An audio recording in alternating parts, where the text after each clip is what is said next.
Saudara pendengar dimanapun saudara berada, begitulah bagi Maharaja Ajrang, Tuan Putri Mandudari yang telah dinikahkan dengan pemuda kampung yang bernama Cindabia itu dan ditempatkan di sebuah rumah kecil di tengah hutan, dianggapnya bukan lagi keluarga dan sudah dinyatakan hilang dari daftar kerajaan Bantulu. Singkat cerita, saudara, Maharaja Ajrang lalu bertitah kepada Sang Garuda untuk mencari seorang putri yang serupa dalam segalanya dengan Mandudari. Sang Maharaja berkata, "Ingat, wahai Garuda, kau enggak boleh kembali, enggak boleh pulang sebelum mendapatkan apa yang aku titahkan. Dan kau pasti tahu apa risiko dari kegagalanmu itu." Nggak ada pilihan bagi Sang Garuda kecuali mengangguk dan mengikuti titah dari Sang Maharaja Ajrang. Saudara, kita nggak ceritain bagaimana Sang Garuda berikhtiar mendapatkan seorang perempuan yang mirip dengan Mandudari. Kini kita ceritain bagaimana hal ihwal Tuan Putri Mandudari sesudah dia menikah dengan Cindabia dan tinggal di rumah kecil di tengah hutan yang ketika malam suasananya sangat mencekam karena gelap gulita disertai dengan suara binatang yang mengaum dan mengerikan. Tuan Putri Mandudari, kata cerita, yang merasa dibuang, yang merasa tidak diakui lagi sebagai anggota kerajaan Bantulu, menjadi sangat sedih, menjadi sangat menderita. Kecantikan wajahnya, kesintalan tubuhnya, keputihan wajahnya ketika dia masih tinggal di istana, lama-kelamaan memudar dan pucat. Dan badannya menjadi kurus. Tentu saja, karena penderitaan seperti itu, lama-kelamaan Tuan Putri Mandudari pun jatuh sakit. Dalam keadaan sakit seperti ini, Cindabia sebagai seorang suami tentu saja menjadi bingung, pusing tujuh keliling.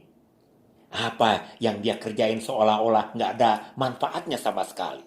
Berkali-kali dia mencari solusi, mencari jalan keluar. Tapi jalan itu senantiasa tertutup kembali. Apalagi ketika itu Sang Putri Mandudari lagi hamil 5 bulan dan mau masuk kepada 6 bulan. Berpikir kelimpungan kesana kemari. Pada suatu saat, kata hikayat, akhirnya Cindabia mempunyai pemikiran bahwa sebaiknya dia pergi ke istana, mengadukan hal ihwalnya kepada Maharaja Ajrang di kerajaan Bantulu. Akhirnya itulah yang dikerjakan oleh Cindabia. Ia pergi ke istana. Sesudah sampai di istana, langsung dia bersoja di depan Maharaja Ajrang dan menceritakan hal ihwal yang menimpa Tuan Putri Mandudari. Tentu saja Maharaja Ajrang yang memang sudah menganggap anaknya itu hilang, tidak menghiraukan apa yang disampaikan oleh Cindabia. Sekali lagi dan sekali lagi, sampai akhirnya berkali-kali Cindabia memohon kepada Maharaja Ajrang untuk menengok putrinya dan mengobati putrinya, membawa tabib dari kerajaan untuk mengobati putrinya itu.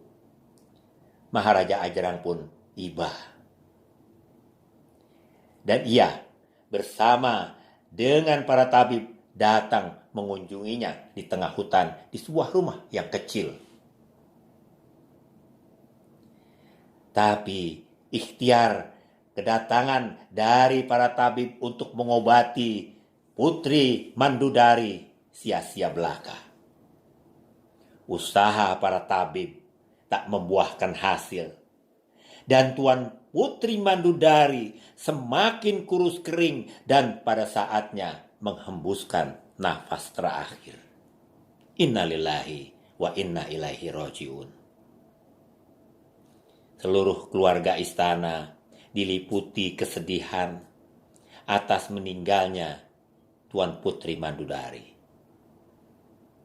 Apalagi Cindabia, ia berkali-kali pingsan.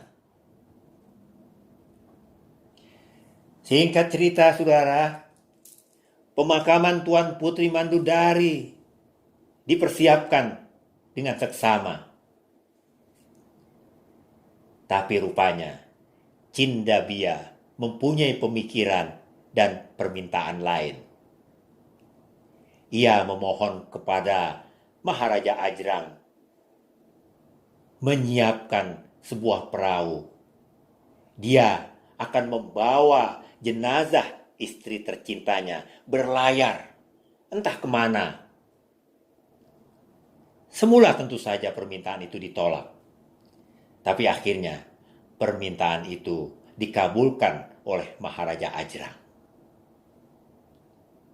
Sesudah berpamitan, saudara, dengan seluruh anggota kerajaan Bantulu, Cindabia pun berlayar membawa jenazah istrinya mengarungi samudra luas. Hari demi hari ia terus mendayung kagak berhenti. Jenazah dari Putri Mandudari sudah tercium baunya. Tapi bau jenazah yang kian menyengat dan memang sudah membusuk itu tidak dihiraukan sama sekali oleh Cindabia. Dia terus mendayung perahunya, sementara dia belum tahu kemana arah dayungannya itu dituju. Kata cerita, saudara, suatu malam Cindabia mendengar suara, Wahai Cindabia, sungguh besar cintamu kepada istrimu. Terdengar suara itu. Cindabia terkejut. Ia celingukan ke kanan ke kiri dan menengok ke belakang, menengadah ke atas. Dia nggak melihat ada sesuatu yang diperkirakan sumber dari suara itu. Dan Cindabia memberanikan menyaut. Wahai,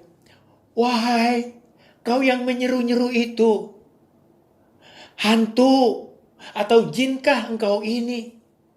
Tolonglah jangan ganggu aku. Aku sedang berduka cita atas kepergian istri yang aku cintai ini. Demikian Cindabia berucap. Sekali-kali gak ada keinginanku buat mengganggu kamu, wahai Cindabia. Terdengar suara itu. Begini, kalau kau benar-benar mencintai istri kamu, bersediakah kau membagi separuh umurmu dengan istrimu yang sekarang sudah menjadi jenazah ini? Begitu tawaran dari suara yang didengar oleh Cindabia. Cindabia melongo dan dia bingung harus mengucapkan apa, karena dia sadar bahwa istrinya Putri Mandudari sudah meninggal dan baunya tercium sudah menjadi bangkai. Akhirnya Cindabia menjawab, Tentu, apapun akan aku berikan kepadanya, wahai Tuan Suara. Demikian jawab Cindabia. Setelah Cindabia mengucapkan perkataannya itu, bau jenazah sedikit demi sedikit mulai lenyap. Dan tampak jenazah Tuan Putri Mandudari yang telah berwarna kelabu kehitaman berubah. Warna kelabu hilang berganti dengan warna kuning langsat. Lalu ketika Cindabia memperhatikan muka wajah dari Putri Mandudari, dia lihat kelopak mata Tuan Putri Mandudari bergetar-getar. Bergetar pula hati Cindabia melihat itu. Kata cerita, nyaris terlonjak Cindabia menyaksikan Tuan Putri Mandudari membuka matanya.